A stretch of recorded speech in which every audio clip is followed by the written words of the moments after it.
बच्चन बाबूजी महाराज, भाग तीसरा, बचन 8। आगरा, 15 फरवरी 1938।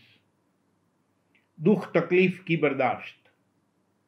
दुनिया दुख सुख की खान है। यहां बराबर दुख सुख भोगना पड़ता है। दुख ज्यादा है और सुख बहुत कम है। सुख अगर जरा सा भी मिले तो उसमें जीव इस कदर सुखरूप होकर गाफिल हो जाता है कि उसके बाद में आने वाले दुख का उसको जरा भी ख्याल नहीं रहता। असल में वो कुछ दिनों का माया का लाड़ है। उसके बाद कोई भारी दुख आने वाला है, इस बात का वो सूचक है। ये बात सही है कि दुख सुख सब कर्मानुसार आते हैं, मगर जो भक्तजन और परमार्थी हैं उनके कर्म फल से कर्म कटते हैं और संसारियों के कर्म चढ़ते हैं। वो अपने कर्म लिखे दुख को दुख रूप होकर और सुख को सुख रूप होकर भोगते हैं। भक्तजन और परमार्थी दुख सुख में उनका रूप नहीं हो जाते, भक्ति कायम रखते हैं, इसलिए उनके कर्म फल भक्ति फल में तब्दील हो जाते हैं।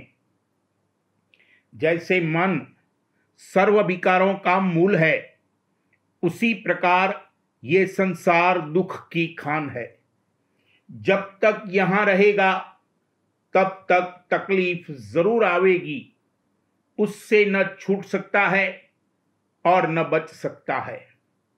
दुख तकलीफ के मुकाबला करने का उपाय बर्दाश्त है। बाहर में उसका कम से कम इजहार करे, अपने अंतर में सहे और बर्दाश्त करे। जब दुख की अवस्था व्यापेगी तो उसका असर तन और मन पर जरूर दिखलाई देगा, मगर परमार्थी को चाहिए कि बाहर में जहां तक मुमकिन हो कम जाहिर करे। मालिक की दया के भरोसे उसकी बर्दाश्त करे। मौज निहारो पीयू, जो करी है सो सब भला। बर्दाश्त में भी बड़ा फर्क है। यहाँ के फैलसूफ भी बर्दाश्त करते हैं, यहाँ के समझदार और तजुर्बेकार भी तकलीफ को सब्र के साथ बर्दाश्त करते हैं। बड़ी से बड़ी तकलीफ और मुसीबत को दांत पीस कर बर्दाश्त कर लेते हैं, मगर ये हेकड़ी और हैवानियत है। बर्दाश्त तो कुत्ता भी करता है। जब कुत्ता शिकार के पीछे जोश में आ जाता है और उसका खून जोर करता है, तब उसको किसी चीज का ख्याल नहीं रहता, अपनी जान लड़ा देता है। जब वो लोमड़ी को देखता है और उसको जोश आ जाता है, तब ऐसा कूदता है कि अपनी जान की भी परवाह नहीं करता। इसी तरह से सब माया के पीछे दौड़ते हैं और कूदते हैं। जिनको नामवरी की ख्वाहिश है वो बड़े ऊंचे ऊंचे पहाड़ों पर वहां का हाल दरियाफ्त करने जाते हैं और बड़ी मुसीबतें सहते हैं, अपनी जान दे देते हैं। इस तरह की बर्दाश्त करना और जान दे देना कुछ भी नहीं है। ये बड़ा नजीस, नाकिस और नापाक काम है। ये तो अपने आपे और अहंग को पुष्ट करना है। वो बड़े कठोर और करड़े होते चले जाते हैं। इसकी कोई कीमत और हैसियत नहीं है। सबका इन्हिसार घाट और भाव पर है। जिस घाट और भाव से बर्दाश्त करता है, इस पर कीमत है। तवारीख में नाम चले आते हैं जिन्होंने बड़ी बड़ी तकलीफें सहकर भारी मालूमात की हैं या मुल्कगिरी और हुकूमतें की हैं, और अब भी दुनिया में ऐसे शख्स मौजूद हैं जो मुल्कगिरी और हुकूमत करने में बड़े होशियार हैं। ऐसा जोड़ तोड़ मिलाते हैं कि कोई जरा चूं नहीं कर सकता। चाहे दिल में बगावत हो, मगर उनके सामने जाते हैं तो सिर झुका लेते हैं। मुल्क के लिए जान दे देना या पत्थर की तरह खड़े होकर मुल्क और कौम के लिए हर तरह की तकलीफ उठाना निहायत खराब काम है। इसमें कुछ भी नहीं रखा है, आपे की कार्रवाई है, आपा पुष्ट हो रहा है। मजहबी तासुब पैदा होने पर खून के दरिया बहा देते हैं। आजकल जैसे शहादत और शहीद होने के लिए जान दे देते हैं, इसमें कुछ भी मजहब और परमार्थ नहीं है। अपनेपन के लिए कि हम हिंदू हैं या मुसलमान हैं, जान दे देना बड़ा खराब है। जैसे सिंह घास नहीं चर सकता, उस तरह से परमार्थ के लिए प्रण धारण किया हो और अगर उसके लिए जान दे तो वो भक्ति है। जहां तासुब है वहां तो समझ लो कि परमार्थ का एक किनका बाकी नहीं रहा है। तासुब पैदा होने पर तो सिवा लड़ाई झगड़े के और हो ही क्या सकता है। जो अंतर का भेद था और परमार्थी कार्रवाई थी वह तो गुम हो गई और उसका सिर्फ बाहरी लवाजमा रह गया। मसलन समाध और ग्रंथ की पूजा करना और झंडा खड़ा करना और इसी तरह की कार्रवाइयों में जरा जरा सी बातों पर लड़ना भिड़ना कि ये तो समाज की बेअदबी हो गई और ऐसा हो गया और वैसा हो गया, या कि वंशावली गुरु पूजना और पुरानी टेक व पक्ष की लीक पिटाई करना और इस तरह की बातें करना कि हमारे घर में फला गुरु या भक्त हुए थे और उन्होंने फला कार्रवाई इस तौर से की थी और अब भी वैसे ही होना चाहिए। अब इस जगह इस बात का बयान नहीं किया जाएगा कि समाध बनाने से क्या मतलब है और उसकी क्या अजमत व बुजुर्गी है। एक जगह हो सकती है जो सारे संसार को चैतन्य रूपी प्रकाश देने वाली हो और जिसके सामने सारा संसार सिर झुकावे, मगर महज समाज में अटक जाना और बात बात पर जान देने को तैयार होना निहायत खराब काम है। कबीरपंथी नारियल पर सिर फोड़ने को तैयार हैं।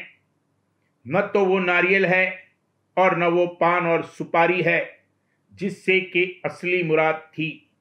रस्म के तौर पर जैसा होता आया है करते हैं। चौका लगाते हैं, मंडप बनाते हैं, 5 मेवे रखते हैं, आरती करते हैं। एक शाख ने 5 मेवों में कुछ और चीजें ली हैं और दूसरी ने कुछ और। बस इस पर लड़ते हैं और जान तक देने को तैयार हैं। यह मजहबी तासुब है। इसमें एक रत्ती भर परमार्थ नहीं है, परमार्थ से कतई खाली हैं। लेकिन दुनियादार ऐसी जगहों पर बड़े शौक से जाते हैं और कोड़े खाते हैं, इसी को परमार्थ समझते हैं। मंदिरों में जाकर बड़े गदगद होते हैं कि आज तो ऐसी झांकी मिली और ऐसे दर्शन किए। अगर सुना कि कहीं महात्मा आए हैं तो दौड़ पड़े और कहने लगे कि बाल मुकुंद जी के घुटने चलते हुए दर्शन करा दो, देह स्वरूप में दर्शन करा दो। दर्शन क्या करेंगे? पहले दर्शन करने लायक आंखें तो बना लें। अगर आज ईसा देह स्वरूप में आवे तो उसकी भक्ति करने वाला दुनिया में एक शख्स भी नहीं निकलेगा। कहने का मुद्दा यह है कि हेकड़ी और हैवानियत के साथ दुख तकलीफ को बर्दाश्त करना कुछ भी हैसियत नहीं रखता, बल्कि और नुकसानदेह है। हेकड़ी मालिक को कतई पसंद नहीं है। जब तक हेकड़ी मौजूद है मालिक की भक्ति नहीं कर सकता, अलग ही पड़ा रहेगा। इसका यह मतलब नहीं है कि मालिक उसको सजा देगा। मालिक तो दया ही करता है। मालिक के पास सिवा दया के कुछ है ही नहीं। उसकी हेकड़ी ही उसका इलाज है। उसका इलाज आप हो जाएगा। मालिक की दया प्राप्त करने का एक ही उपाय है और वो ये है कि ये उसके लिए सच्चा दीन अधीन, गरजमंद और मोहताज हो। मालिक की दया से कोई खाली नहीं है। अगर मालिक की दया न हो तो रचना कायम नहीं रह सकती, मगर जिस कदर ये हेकड़ है उसी कदर दया अंतर्मुख हो जाती है और सिर्फ संभाल करती है। अगर ये दीन अधीन हो तो दया प्रकट मालूम पड़े। अगर धीरज हो तो बर्दाश्त कर सकता है, बिना धीरज के बर्दाश्त नहीं हो सकती। मगर इस संसार में जीव की ऐसी लाचारी और बेबसी की हालत है कि धीरज नहीं रहता। तूफान आ रहा है, समुद्र बड़े जोश में है, बारिश हो रही है, मैं टूटे हुए जहाज पर बैठा हूं। मैं क्या और कैसे धीरज रख सकता हूं? मैं क्या कर सकता हूं? जब ऐसी हालत अपने अंतर में मालूम पड़े तब ये सच्चा दीन अधीन होगा और मालिक से प्रार्थना करेगा कि मुझे धीरज बंधाइए अपनी दया से, मुझे बर्दाश्त की ताकत दीजिए अपनी दया से, मुझसे करनी कराइए अपनी दया से, मुझे दर्शन दीजिए अपनी दया से, मुझे अंग लगाइए अपनी दया से। मालिक से मिलने की जब ऐसी चाह पैदा होगी और दीनता आवेगी, तब मालिक की दया होगी और दया से एक दिन इस दुख सुख के देश से छूट जाएगा। बातें बनाने और देखा देखी से कुछ नहीं होगा। देखा देखी साधे जोग, छीजे काया बाढ़े रोग। फला शख्स ने ऐसा किया और वैसा किया और उसको ये मिला और वो मिला और हम भी ऐसा करें, इन बातों से कुछ हाथ नहीं आवेगा। सबका सार ये है कि मालिक से मिलने की सच्ची चाह तुम में है या नहीं। अगर है तो सूली का कांटा हो जाएगा और कांटे में से गुलाब पैदा होगा।